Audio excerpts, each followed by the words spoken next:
Welcome to the channel, everybody. I'm Jason, and this is Overly Equipment. And today we got a new project in the shop up on the lift. And yeah, we're going to do something a little different. So this is a 16 horsepower Kohler that came out of that Jacobsen I got for free on one of those videos I did, not too long ago, a couple months ago, I guess. And this was this is a gear drive. It was a Ford LGT 100, 120, one of the two. Yeah, we're going to put an engine in it that shouldn't belong in it, but hey, what the heck. So, this is going to be called Project Ford LGT 160. That's very fitting, and actually, it's not that far off or out of the realm to do something like this, because it is a plug-and-play, bolt-in engine that would go right in the tractor with no modifications at all. So, maybe a few little things we'd have to change, because I don't know what I want to do with the fuel tank yet. I have to go see if the big 3-gallon or 5-gallon, whatever it is, 5-gallon fuel tank is good on this. Usually they're not.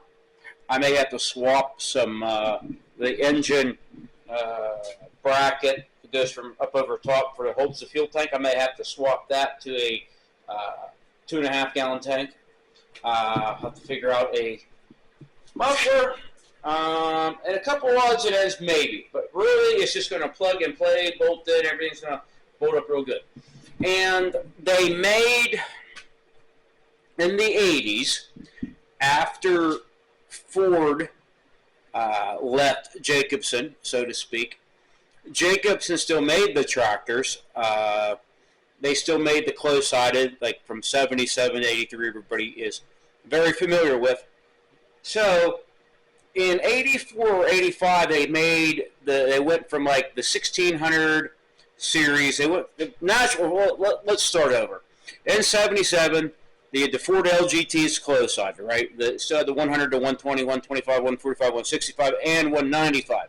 So the Jacobsen went with a 1,000, a 1,100, 1,200, a 1,000, a 1,200, a 1,250, a 1,450, 1,650, close-sided. Then after Ford left in 83. Jacobsen made the same identical tractor. Then they went back to the GT series, which was like from 72 to 76 to GT 10, 12, 14, 16. So they went back that way. But they went with GT 10G, GT 12G, GT 12H, GT 14H, GT 16H, and also GT 16G. The G stands for gear, the H stands for hydro. So they did make a 16 horsepower gear drive, close-sided Jacobsen. Not really a Ford, but everything would plug and play, and regardless, it's just a different color, right?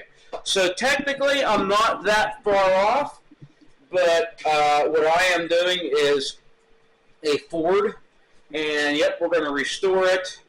Get it all ready to go. I don't know if it's going to be pulling tractor type thing or just a fun toy, because if I decide to go pulling tractor, I'm probably going to cut that sump off and slide it up, move that axle forward and get rid of all the mule drive, and do a lot of tractor lobotomy, so to speak, on the frame, get rid of all the extra weight. I don't have time to go tractor pulling. I used to do that a lot when I was younger and the kids are into it, but I probably could. It's an excuse, I think. I could go tractor pulling again if I wanted to, but my schedule, well, the way I worked it, I just don't work a 9 to 5 anymore. I'm off on every weekend to go. So I could make it if I really wanted to. So this may be a pulling tractor for like once or twice a year if I want to, because I really don't need another tractor to do chores around here. I got plenty of those. I mean, this would definitely, I would always use it, but we'll see where it goes. So, all right, guys, stay tuned.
Okay, so I got up top dead center. I got the old wire wheel on the drill.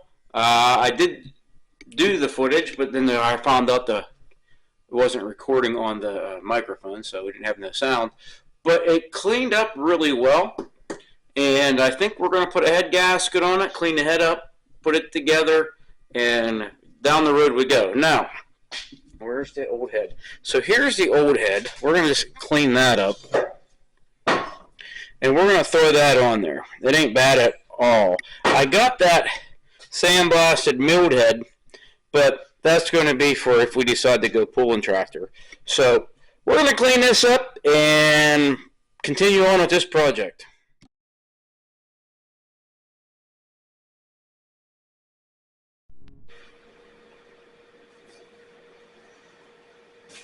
Okay, I don't know where we left off. This video is taking a couple different directions here.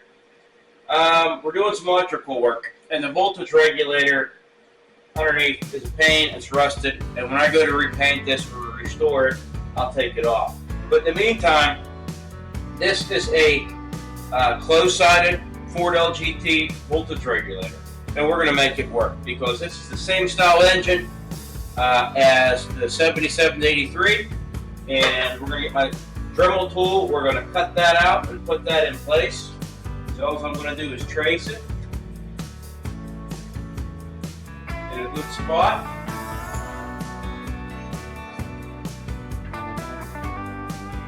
Get my Dremel tool and we'll cut that bad boy out of there.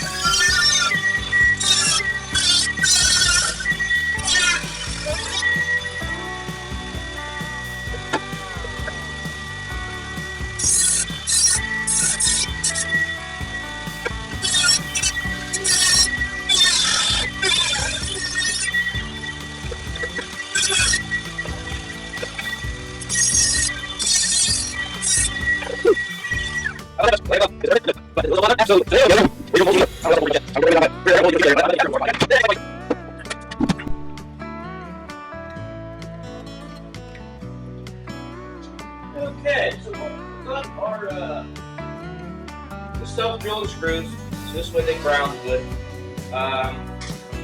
We're going to strip this back a little bit, and I'm going to save this plug for a future use. We'll go from there. So I'm going to cut this back a little bit.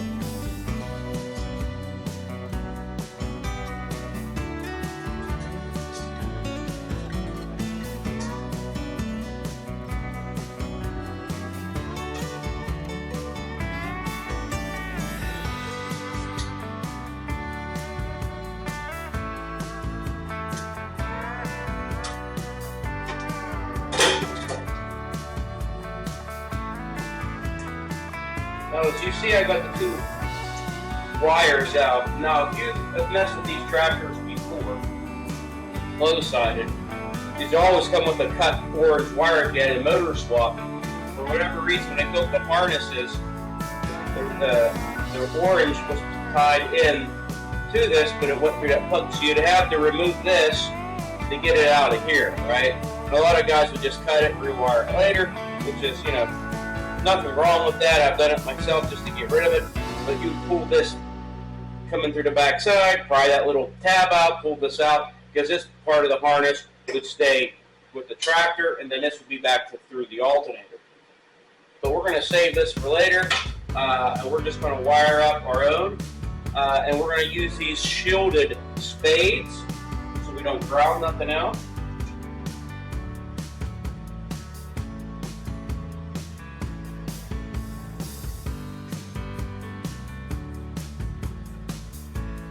And these are AC coming out of the alternator. So your two on the outside, these two white wires will be your AC wires.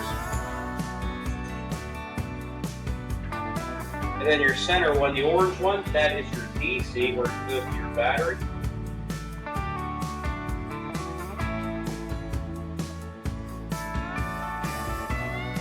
So we got our two spades to put on there. For our AC, that we can dress this how we want. And now we have an extra one, but we got to wire the rest of this in. We'll put that last spade in, and I'll run my new wire, which is full wiring. Typically Ford tractor used one. They're always, someone has a better idea and hacks into the wiring harness, thinking it's definitely a broken wire, when usually it's either voltage regulator, starter, or an ignition switch.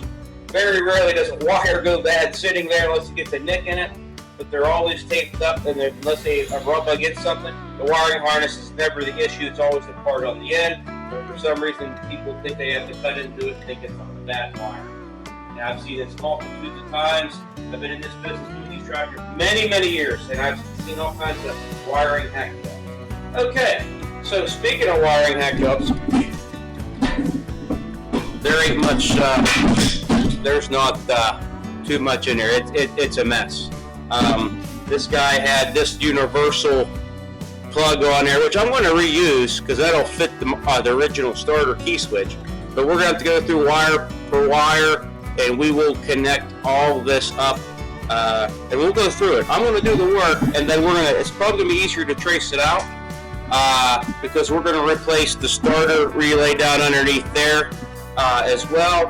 And again, that old voltage regulator, it can just stay down underneath there. I don't care at this point. This guy here, we'll take it out if we go to paint this tractor or restore it or whatever we're going to do. It won't be at this point in time. We're going to get this running and driving. I do have a plan for this. I know throughout this video I said I don't have a plan, but now I do. It's not going to be a pulling tractor, so to speak, but it's going to be set up. If I ever wanted to make it a pulling tractor, it will be. But I guess you'll just have to stay tuned and see how this project turns out.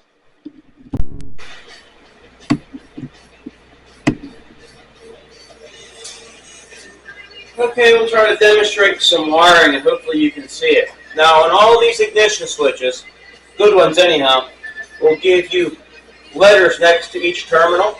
You got an S for starter, B for battery, A for accessory, I for ignition, and so forth. And there's actually R for, I would assume, a regulator, but on these tractors,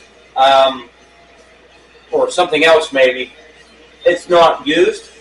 So the power on these tractors comes from your gauge, your alternator gauge, amp meter, and you got a yellow one that goes to the key switch, and the red one goes down to around and down under to your starter solenoid, hooks to the battery post of your starter solenoid. So what I've got done here is I got my plug and I've got my pigtail here, and this is the R, which I'm going to leave blank for now. I don't need it at the moment. I got my power coming in to this side. I traced that out. That would be your battery. And I come up diagonal from it, which would be my accessory, which would be my PTO switch. Now I'm coming back down around on this spade or terminal, and it's an I for ignition. So I got my ignition wire here, and I'm tracing out my other, should be a purple wire, which is here, and that's going to be, it runs down to my coil. We put that little guy in there.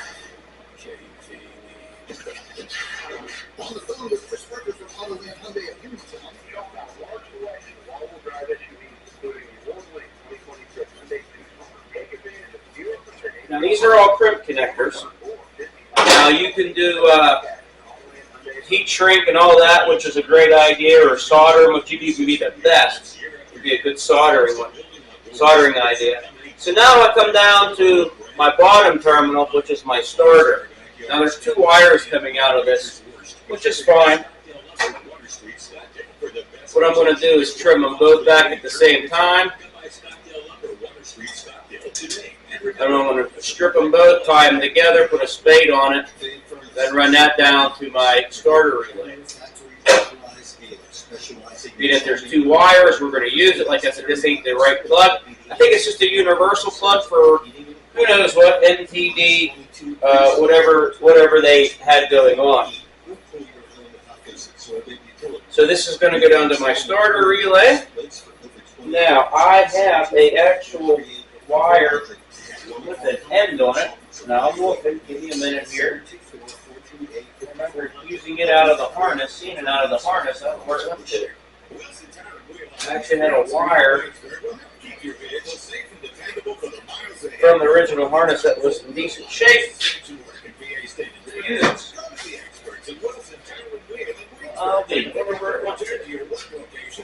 Because they already had a nice factory terminal on the end of it.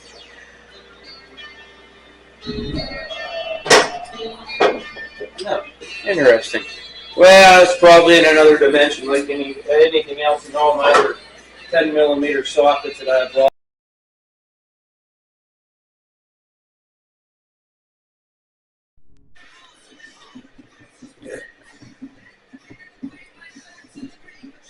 Okay, so I have to make new battery cables, right? So I cut the 10-foot long one the gentleman had on there before. I stripped my insulation back with a knife, and I have a bunch of these battery terminals I got that are pretty cheap. But I don't have the correct tool to actually crimp the crimping tool. So I want to show you something. You can put it in the vise there.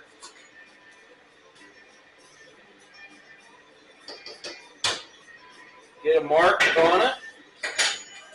Recesses it. Now the thing is,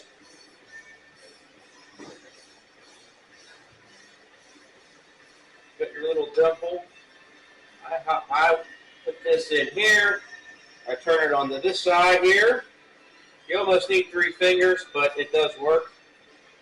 I hold it with my pinky. I hold the punch.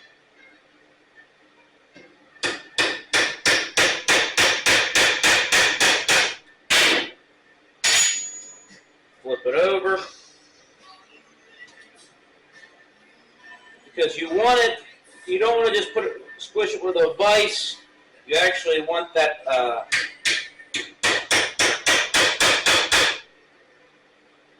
center to really crimp down in there. You don't want to blow through it like I did, I guess. I went a little too crazy. But once you put a good crimp on that, it'll lock it in way better than just trying to squish it with the vise or pair of pliers. If you don't have a crimping tool, I'm not going out to buy a crimping tool to do this once in a while. And it does squish it, and it ain't going nowhere. So that's a little tip for me to use. If you want to correctly put battery, correctly you just go by the terminal, the correct the crimping tool, which I know they sell them and everything else, but I'm not going out to buy a crimping tool for lugs when I got a hammer and a punch. So there you go. My tip from me to you.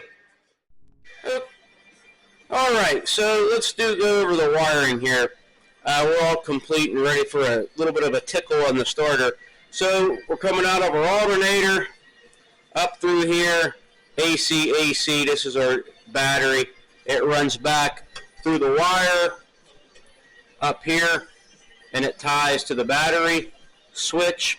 I got it running into this same spade. It comes off of this. This is going to be your battery to and fro at that point. They're all tied together to charge the battery. So anyhow, let's go down to the starter solenoid. So you got our new cable that we made up, right? We got our starter cable that goes to the back side, and then we got that little wire on the top that actually works our starter relay. That is a self-grounding, heavier duty one. So that wire, we wired everything accordingly to each correct terminal as we need. Like I said, this is our spare, whatever that R means. The other tractor had spares too. So we're ready to throw a battery in this and see if everything works. Now, I'm not going to start it naturally because I'm not ready to start it. we will actually, as soon as I get a fuel tank rigged on here and all that good stuff. So let's get to it. Okay, battery's hooked up. Let's give her a tickle.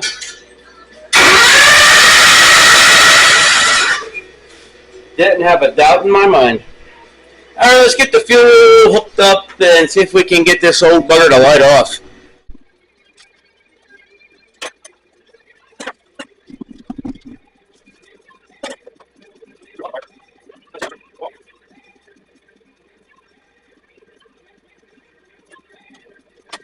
All right, got our fuel line hooked on.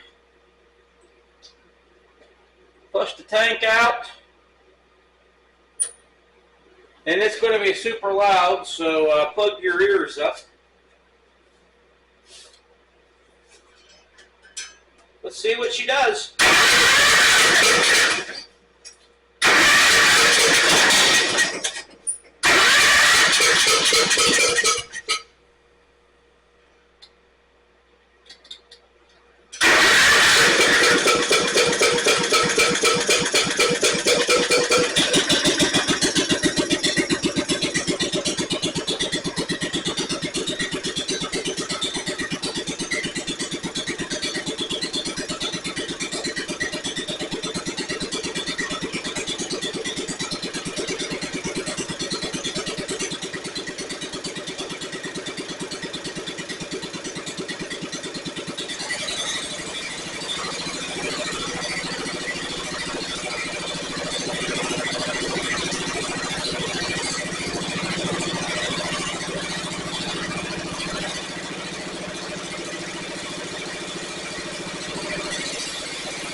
I gotta take a step outside. Good Lord.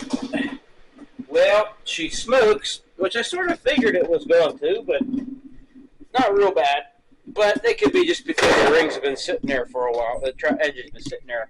Remember, that motor was locked up for whatever reason. PTO, I think it was the PTO, I remembered. And then them rings, if they sit for a while, they'll condensate inside there, and they'll get a little bit of rust on the piston.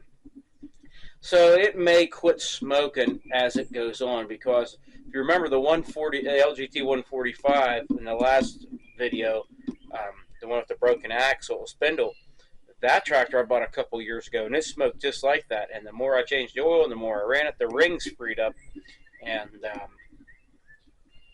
sort of healed itself. Now, I've seen that before. A lot of times it doesn't do that, but every now and then they do. We're going to see, because the piston was worn, but the cylinder didn't look bad. There wasn't no cross hatching in it, so I know it's probably original, because I know it had a standard stamp on the piston. So either someone put a standard piston in it a long time ago, which doesn't make a lot of sense. Usually they're going to have to bore them out, especially a 16, until they warp. They usually warp out around over 3,000, so you're going to have to bore it out and rebuild it. But anyhow, we're going to see. I'm happy. I'm tickled that it runs and it drives, and I really didn't have no doubt that it wouldn't.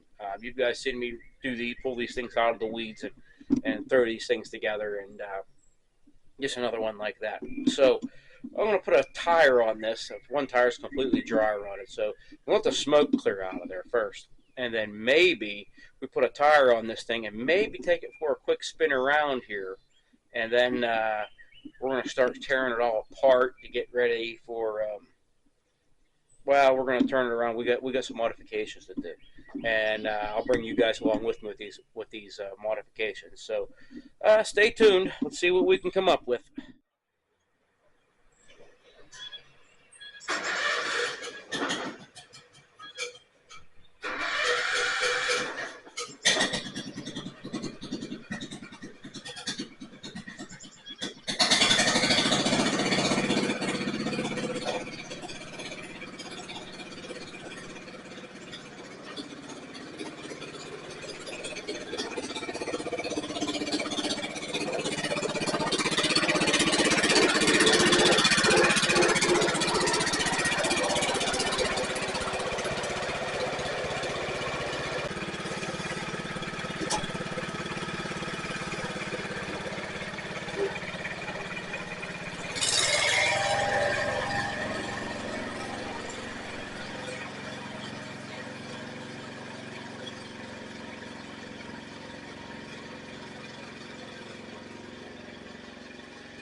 folks, that's going to do it for this episode.